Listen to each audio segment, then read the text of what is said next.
নমস্কাৰ।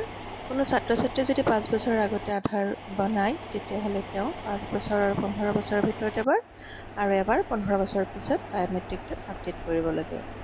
আৰু সেই বায়'মেট্ৰিকটোত আপডেট হোৱাৰ পিছতো ইউডাইচত ৰিফ্লেক্ট নহয় যদিহে আমি সেইটো ৰিভেলিডেট নকৰোঁ। চ' তাৰ বাবে আমি ইউডাইচত ষ্টুডেণ্ট লগ ইন কৰিব লাগিব।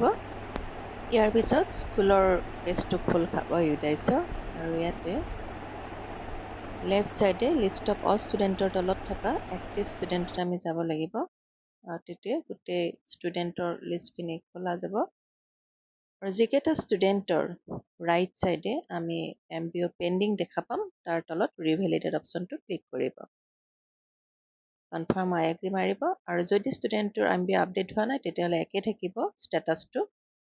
আৰু যদিহে ষ্টুডেণ্টৰ MBOটো আপডেট হৈছে তেতিয়াহ'লে MBO নট ৰিকভাৰ্ড বুলি ষ্টেটাছটো চেঞ্জ হৈ যাব। এইদৰে MBO আপডেট হোৱাৰ পিছত প্ৰত্যেকটো ষ্টুডেণ্টকে এনেকুৱাকৈ ৰিভেলিডেট কৰিব লাগে।